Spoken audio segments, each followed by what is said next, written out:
Hello students, अस्सलाम वालेकुम। मैं हूं खालिद हुसैन और आप देख रहे हैं केमिस्ट्री विद खालिद हुसैन। आज का जो हमारा टॉपिक है वो है atomic hydrogen and nascent hydrogen. इससे पहले हमने लास्ट लेक्चर में industrial preparation of the hydrogen कि हाइड्रोजन को इंडस्ट्रीज में कैसे प्रिपेयर किया जाता है वो हमने डिस्कस किया था। आज जो हमारा टॉपिक है वो है atomic hydrogen and nascent hydrogen. सबसे पहले हम एटॉमिक हाइड्रोजन को डिस्कस करेंगे। Atomic atomic hydrogen atomic hydrogen hydrogen hydrogen which is formed by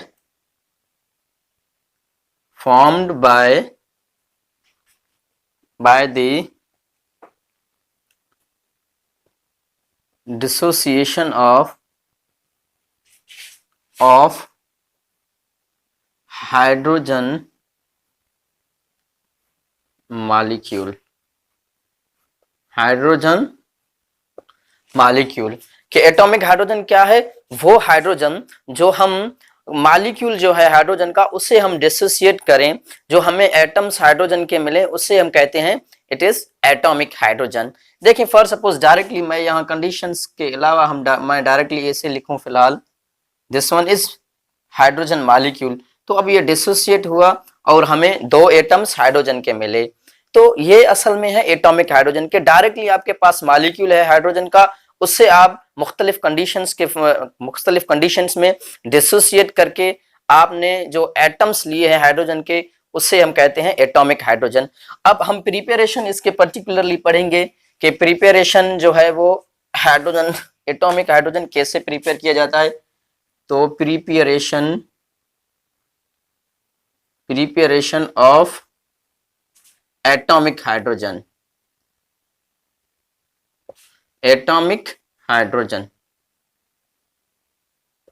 atomic hydrogen को कैसे प्रिपेयर किया जाता है? Preparation of atomic hydrogen, number 1 by thermal decomposition of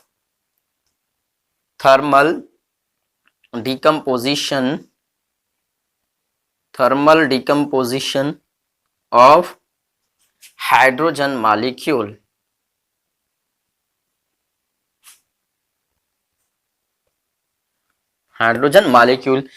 से सबसे पहले ये हमारे पास मेथड है by thermal decomposition of the hydrogen molecule कि आपके पास हाइड्रोजन मॉलिक्यूल है उससे आप थर्मली ब्रेक डाउन करते हैं।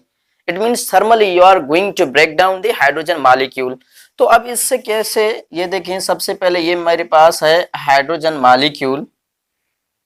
अब आपने एनर्जी को इनपुट करना है क्योंकि इसमें कोवलेंट बॉन्ड है, इस बॉन्ड को ब्रेक करने के लिए डेफिनेटली वी नीड एनर्जी। तो जब आप 104 किलो कैलोरी जब आप इसे एनर्जी देंगे इस हाइड्रोजन के मॉलिक्यूल को, और आपने यहां इसे हीट करना है टेम्परेचर, क्योंकि थर्मली डिकम्पोज आप करने जा रहे हैं, थर्मली ब्रेक डाउन करना चाहते हैं, तो 5000 Celsius, this is so high temperature.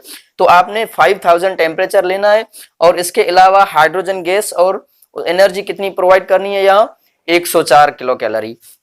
तो आपके पास this one will be your result कि हाइड्रोजन जो है हाइड्रोजन का मॉलिक्यूल जब आप 104 किलो कैलोरी देंगे तो उससे आपने जो हाइड्रोजन्स यहाँ हमें मिले हैं वो एटॉमिक फॉर्म में मिले। It means this one dissociate decomposed into these two atoms of hydrogen. तो ये जो आपको मिला है इसे हम एक्चुअल में कहते हैं एटॉमिक हाइड्रोजन कि आपको हाइड्रोजन मिला एटॉमिक फॉर्म में। तो ये सेकंड मेथड है by dissociation of the hydrogen molecule under reduced pressure. Gases जो होते हैं नॉर्मली वो जो है वो इलेक्ट्रिक करंट कंडक्ट नहीं करते, लेकिन जब प्रेशर उनका रिड्यूस होता है, इट मींस जब प्रेशर रिड्यूस किया जाता है तो गैसेस जो है वो इलेक्ट्रिसिटी को कंडक्ट करते हैं। तो ये भी एक मेथड है इसको फॉर्म करने के लिए। देखिए सबसे पहले this one is hydrogen gas molecule, it means आपने इसे electric discharge, it means electricity आपने प्रोवाइड करना है और pressure about 1 m to 0.1 m आपने रखना है। तो यहां आपको ये दो हाइड्रोजन के मॉलिक्यूल्स मिलेंगे। इट मींस इस प्रेशर में जब आप प्रेशर इतना कम करेंगे 1 मिलीमीटर, जब आप यहाँ लेंगे और जो हाइड्रोजन का जो मॉलिक्यूल है वो डिसोसिएट होगा, हाइड्रोजन का मॉलिक्यूल डिसोसिएट होगा और इलेक्ट्रिसिटी जब आप इससे पास करवाएंगे तो ये एटॉमिक हाइड्रोजन में कन्वर्ट हो जाएगा। तो ये थे दो प्रिपरेशन को हक के हाइड्रोजन को किससे प्रिपेयर किया जाता है। अब इसके अलावा ये भी आप नोट कर लें, atomic hydrogen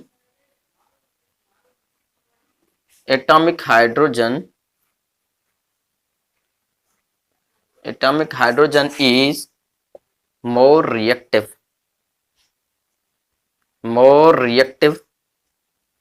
than molecular hydrogen.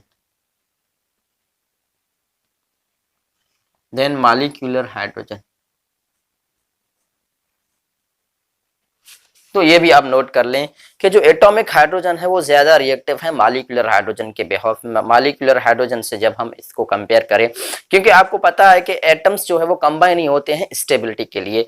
जब ये मॉलिक्यूल बनाएंगे, स्टेबल हाइड्रोजन मॉलिक्यूल बनाएंगे, तो वो hydrogen molecule definitely molecule is stable than that of uncombined atoms से। तो जिसमें स्टेबिलिटी होगा वो रिएक्टिव नहीं होगा। तो जो मॉलिक्यूल है वो ज्यादा जो है मॉलिक्यूल आपका स्टेबल है as compare to the atoms. तो उस हिसाब से उसकी स्टेबिलिटी कम हो जाती है, और जो एटम्स है वो अनस्टेबल है, अनस्टेबल जो होगा वो ज्यादा रिएक्टिव होगा। तो atomic hydrogen is more reactive than that of the molecular hydrogen. तो उसके बाद यहां uses of atomic hydrogen,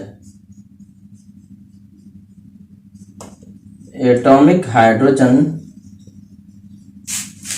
hydrogen जो है वो उसको हम कैसे यूज करते हैं। देखिए normally used for, specially this is used for the welding of aluminium and steel, aluminium and steel। तो नॉर्मली हम जो एटॉमिक हाइड्रोजन है उसे हम कैसे यूज करते हैं, हम स्टील और जो एल्यूमिनियम है उसके वेल्डिंग पर्पस के लिए हम यूज करते हैं। देखिए कैसे, सबसे पहले तो जो गैसियस मॉलिक्यूल है हाइड्रोजन का, उसे हम इलेक्ट्रिक आर्क जिसे हम कहते हैं उससे पास करवाते हैं। इट मीन्स वो काफी हार्टेड भी है, तो जब हम उसे पास करवाएंगे तो क्या बनेगा, वहां से हाइड्रोजन के एटम्स बनेंगे। अब हाइड्रोजन के एटम जैसे उससे पास कर गए तो definitely atom is not stable, क्योंकि उनको हमने एनर्जी भी प्रोवाइड किया इन दी फॉर्म ऑफ इलेक्ट्रिसिटी। तो वो क्या करेंगे, फिर आपस में एक दूसरे से मिलेंगे। जब एक दूसरे से मिलेंगे तो यहाँ क्या होगा कि जैसे ही वो कंबाइन होंगे तो वहां एनर्जी रिलीज होगा। इट मींस स्पार्क जिसे हम कहते हैं उन फॉर्म में फोटॉन्स के बिहाफ पे। तो देखें ये हाइड्रोजन है, ये एक हाइड्रोजन एटम है, तो ये हाइड्रोजन मॉलिक्यूल बन गया। और यहाँ जो टेम्परेचर अबाउट इस टाइम यहाँ होगा, इस टाइम अबाउट 5000 सेल्सियस, 4000 और 5000 सेल्सियस जो कि स्पार्क बनेगा उसका टेम्परेचर होगा। तो नॉर्मली उस हिसाब से this is also used for the welding purpose, कि हम वेल्डिंग के लिए इसे हम इस्तेमाल करते हैं। हमने एटॉमिक हाइड्रोजन को डिस्कस किया, अब हम नेसेंट हाइड्रोजन को डिस्कस करेंगे। देखिए सबसे पहले डेफिनेशन की लिखें, the hydrogen, the atomic hydrogen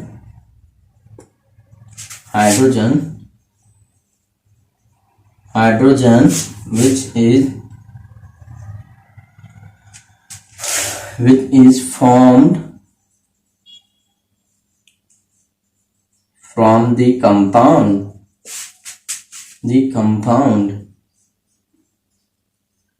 or we say that from reaction initially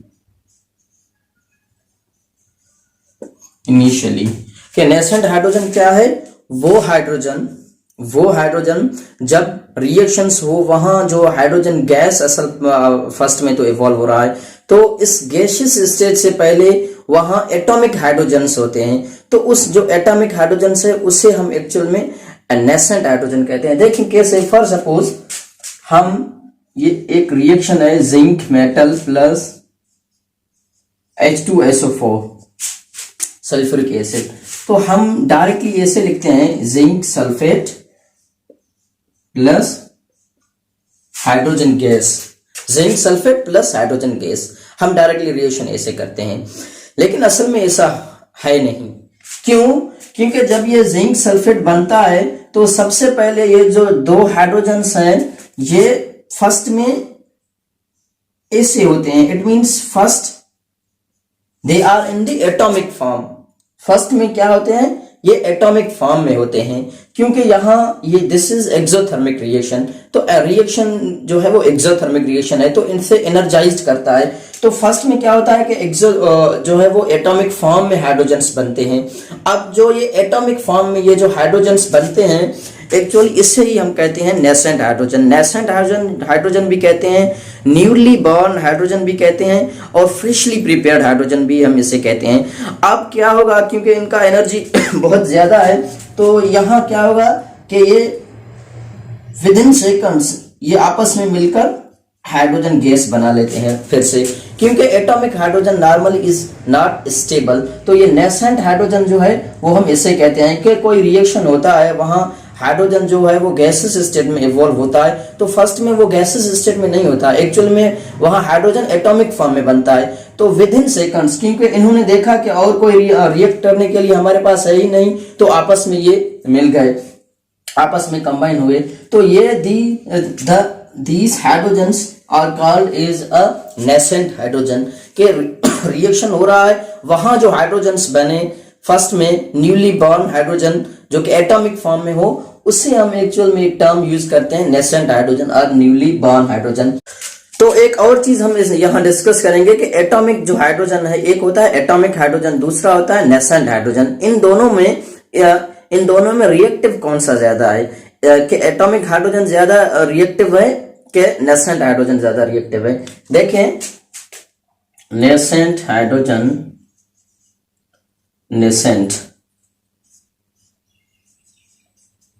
nascent hydrogen is more reactive then atomic hydrogen. तो नेसेंट हाइड्रोजन जो है वो ज्यादा रिएक्टिव है बेनिस्बत किससे, एटॉमिक हाइड्रोजन से, क्योंकि ये जो नेसेंट हाइड्रोजन है ये स्पेशली जब कंपाउंड्स रिएक्ट करते हैं तो वहां उनसे बनता है। अगर उनसे बनता है तो जब भी हाइड्रोजन गैस इवॉल्व होता है तो हम कहते हैं दीज आर एक्सोथर्मिक रिएक्शन। जब ये एक्सोथर्मिक रिएक्शंस होते हैं तो वहां क्या होता है कि ये जो हाइड्रोजन्स है, यहाँ जो हाइड्रोजन्स बने, ये जो एक्सोथर्मिक रिएक्शन है कि इन्होंने एनर्जी को एब्जॉर्ब किया, इन एटम्स ने एनर्जी को एब्जॉर्ब किया, तो ये हाईली एनर्जाइज्ड एटम्स हैं जिसे हम नेसेंट हाइड्रोजन कहते हैं। अब जिसके पास एनर्जी ज्यादा होगा डेफिनेटली वो अनस्टेबल होगा। अगर वो अनस्टेबल है तो definitely these are more reactive, कि जहां अनस्टेबिलिटी होती है वहां रिएक्टिविटी ही है। तो डेफिनेटली इस हिसाब से अगर हम देखते हैं तो nascent hydrogen is more reactive than that of atomic hydrogen. Reason क्या है, रीजन इसके पीछे यही है कि ये कंपाउंड से बनता है नेसेंट हाइड्रोजन, तो वहां एक्सोथर्मिक रिएक्शन होता है, तो उसमें जो है वो ज्यादा एनर्जी होता है। उन नेसेंट हाइड्रोजन के जो एटम्स हैं उनमें ज्यादा एनर्जी है। तो जहां एनर्जी होगा वहां अनस्टेबिलिटी होगा, जहां अनस्टेबिलिटी होगा तो वहां क्या होगा, वहां एक्चुअली रिएक्टिविटी होगा। तो ये था आज का हमारा topic atomic hydrogen and nascent hydrogen, और वो कैसे प्रिपेयर होता है, और उनके अलावा जो नेसेंट हाइड्रोजन है और एटॉमिक हाइड्रोजन उनके बीच में डिफरेंस क्या है। तो होप कि आप बहुत कुछ सीखे।